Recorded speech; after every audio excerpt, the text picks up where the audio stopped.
Understanding autistic traits, because acceptance begins with understanding. How does being autistic affect speech?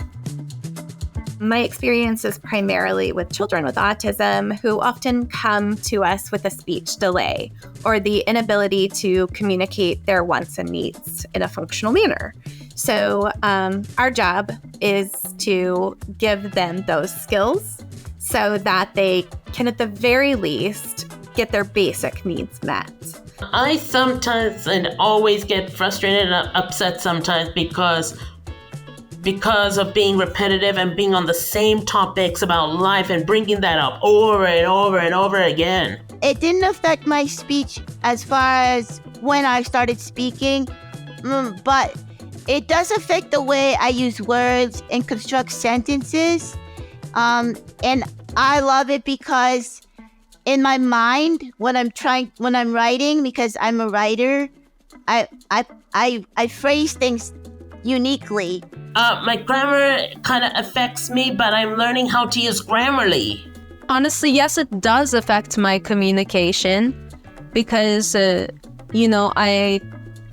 had, delayed speech when I was 1 year old or four, my mistake. And what happened is that, I first started, humming and singing before speaking. How does being autistic affect nonverbal communication? So autism affects my nonverbal communication in that I have a hard time reading people, but it's not all lost because as I grow and learn, I'm learning to read people better. Actually, it does affect, because sometimes I don't understand what other people's motives are either, ulterior ones. And in the words of Ursula, don't underestimate body language. I've had trouble, understanding it because, I thought that, just, speaking was enough. But it wasn't, sadly.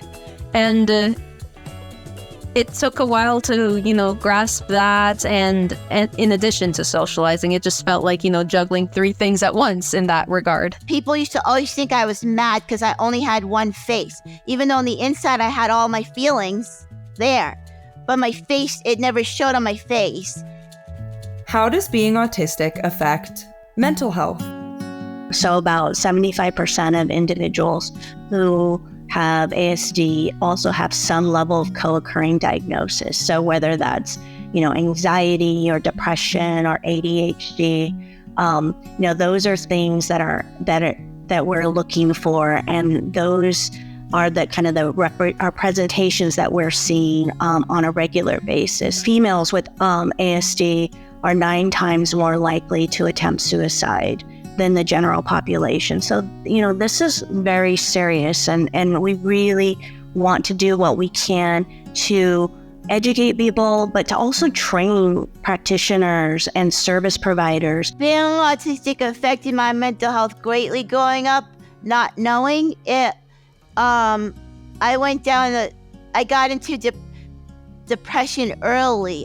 I remember having depression at 2nd grade, thinking of bad thoughts of harming myself. I also had very bad obsessive compulsive disorder, which is that I was diagnosed with as a kid, and I had a lot of tics, and I thought very badly of myself, and that caused even more problems. But as I grew up, and especially once I got my diagnosis, I stopped hating myself and started understanding myself. And then I started just kind of healing from that and learning how to be me comfortably. And now I like the person that I am, and I'm happy with Jen.